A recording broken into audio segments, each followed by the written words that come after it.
Amada Iglesia, muy buenos días, que el Señor Dios Todopoderoso te bendiga en esta mañana. Vamos a continuar con nuestro devocional. Hoy nos toca compartir el libro de Colosenses, capítulo 1.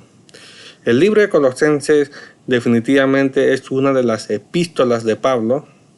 Se le dice epístolas de Pablo porque Pablo se encontraba en la cárcel en Roma.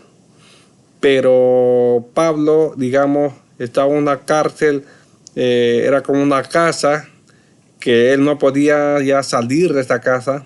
Estaba bajo una custodia o bajo supervisión de un soldado, pero tenía ciertas, facilidades o ventajas en comparación con otros presos. Una de ellas, por ejemplo, que Pablo podía recibir visitas, Pablo podía recibir invitados a quien él deseaba, y también Pablo escribía de ahí todas las cartas que hemos podido ver, como es la carta de Colosenses, también estuvo la carta de Filipenses, Efesios, entre otros más. Y es ahí que esta carta surge para Colosenses debido a que dice el historiador que había un hombre Pablo lo menciona en este capítulo 1, un hermano llamado Epafro. Él dice que había conocido al Señor a través de Pablo cuando estaba en Efesios, y ahí él conoció al Señor, y tanto ha sido así que él decidió ir a su ciudad natal, que es Colosas, y sobre esta ciudad decidió poder levantar una iglesia donde se podía predicar, hablar de Dios, hablar de Jesucristo, del testimonio, y la iglesia iba creciendo muy, muy grandemente, tanto así que ya la gente amaba a Dios con todo su corazón.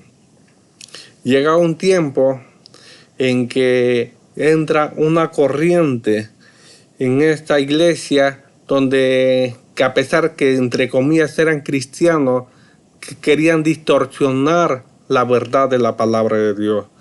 Era una corriente la cual se llamaba el agnóstico. Esa corriente creía que se requería cierto conocimiento especial para ser aceptados por Dios. Aunque se declaraban cristianos, que para ellos Cristo no era suficiente como camino de salvación. Estaban distorsionando. Y entonces, a raíz de esto, el hermano Epafro regresa a visitar a Pablo allí en la cárcel de Roma y le cuenta lo que estaba pasando. Es ahí donde Pablo decide escribir esta carta para el pueblo o la iglesia de Colosa. Y así surge este capítulo o este libro que estamos leyendo. Y justamente hay algo que me impactó en la carta de Pablo. Si vamos a leer en el versículo 7 del primer capítulo, dice Pablo: ustedes se enteraron de la buena noticia por medio de Epafras. Es el que les comentaba el hermano que se había convertido, que había levantado la iglesia. Nuestro amado colaborador, él es un fiel servidor de Cristo y nos ayuda en nombre de ustedes. Nos contó del amor por los demás que el Espíritu Santo les ha dado. Así que, y este versículo me llamó mucho también la atención y dice lo siguiente: así que después que supimos de ustedes, no dejamos de tenerlos presentes en nuestras oraciones. Les pedimos a Dios que les dé pleno conocimiento de su voluntad y que les conceda sabiduría y comprensión espiritual.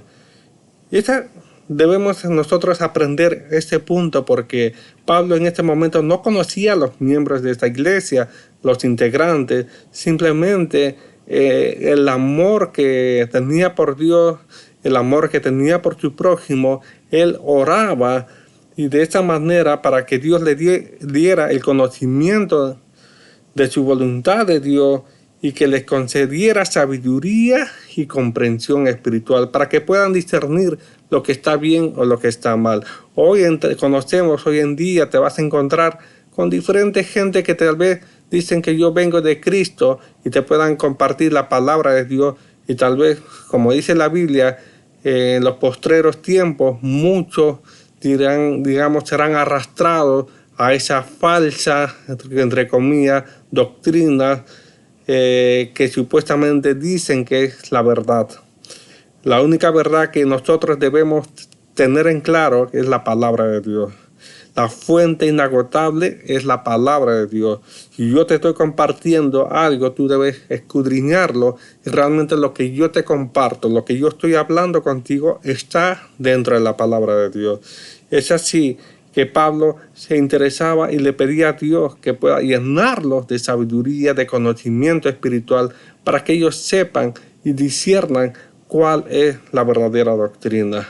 Y esto es lo que debemos orar por la iglesia, por su familia, por nosotros, por todo, para que Dios derrame la sabiduría y para que Dios nos conceda este, conocimiento que viene de parte de Dios. Amén. Y en el versículo 15 también me llamó mucho la atención, y este es algo que tiene que marcarte a ti y a mí por el resto de tu vida. Dice lo siguiente: Cristo es la imagen visible del Dios invisible. Él ya existía antes de las cosas fueran creadas y es supremo de toda la creación. Cristo es la imagen visible del Dios invisible. Jesucristo, ahí Pablo está diciendo que Jesucristo es Dios. Jesucristo ya había nacido, ya existía antes, desde la creación del mundo, mucho más antes. Porque cuando leemos en Génesis capítulo 1, en versículo 1, dice la Biblia que el Espíritu Santo se movía cuando la tierra estaba desordenada y vacía, el Espíritu Santo se movía sobre la faz de las aguas. Y en el versículo 26, cuando ya empezaba a crear, dice ahí, hagamos al hombre. Y está hablando en plural cuando dice hagamos, porque Dios estaba hablando con Jesucristo, con el Espíritu Santo. Son tres personas, un solo Dios. Y ahí Pablo recalca una vez más que Cristo es la imagen visible del Dios invisible. Él ya existía antes que las cosas fueran creadas, es supremo sobre toda la creación. Y ahí viene mucho más interesante. Dice en el versículo 16, porque por medio de él Dios creó todo lo que existe en los lugares celestiales y en la tierra. Hizo las cosas que podemos ver y las que no podemos ver. Tales, ¿y cuáles son las cosas que no podemos ver? Lo dice ahí Pablo, tales como tronos, reinos, gobernantes y autoridades del mundo invisible. Este es un tema que tal vez podríamos hablar en otra oportunidad, porque ahí habla de lo que hay en este mundo invisible, que definitivamente hay tronos, reinos, gobernantes y autoridades que definitivamente han sido creadas en el mundo invisible. Todo fue creado, es el propósito, por medio de él y para él. Entonces poder decir que en el versículo dice, él ya existía antes de todas las cosas y mantiene unida toda la creación. Y eso nos debe marcarte en tu vida, porque a mí me gusta bastante lo que es el universo, me gustan los documentales, ver el sistema del universo, las galaxias, que tenemos miles, cientos de millones de galaxias en el mundo, estrellas de miles de millones. Hay estrellas mucho más grandes que el Sol, estamos hablando alrededor de hasta 1.000.000 de veces más que el Sol que se han encontrado. Podemos imaginarnos la cantidad de planetas, estrellas que hay en el universo. Es inmenso. Y si la Biblia dice, Pablo describe que el que lo mantiene es Dios. Jesucristo lo mantiene unido. Es cierto que la ciencia, los científicos quieren demostrar con hechos para ver qué fue creado, si realmente el sistema, el universo es infinito o finito. Ellos nunca lo van a saber. Entonces, ¿cómo fue creando todas esas cosas? Y lo siguen también investigando. Pero ahí la palabra de Dios dice que fue Jesucristo, fue Dios quien creó todas las cosas visibles, invisibles, todas las galaxias, todo lo mantiene Jesucristo. Sobre él tiene, digamos, el control de todas las cosas. A tal punto de que, por ejemplo, el planeta Tierra está exactamente a 150 millones de kilómetros de distancia entre el Sol y la Tierra, que un poco más que la Tierra se acerca hacia el Sol, la planeta Tierra definitivamente colapsaría, se quemaría, y si se alejaría más, definitivamente se congelaría. Solo Dios tiene el control de todas las cosas. Es por eso que tienes que ver las maravillas que Dios ha creado, las maravillas que Dios ha hecho. Y definitivamente Dios tiene el control de todo lo que pasa en el universo. Y cuanto más tiene el control de tu vida, de la mía, y que siempre Dios, dice la palabra de Dios, que todo lo que tú me pidas, yo te daré, porque tú eres mi hijo, mi hija amada.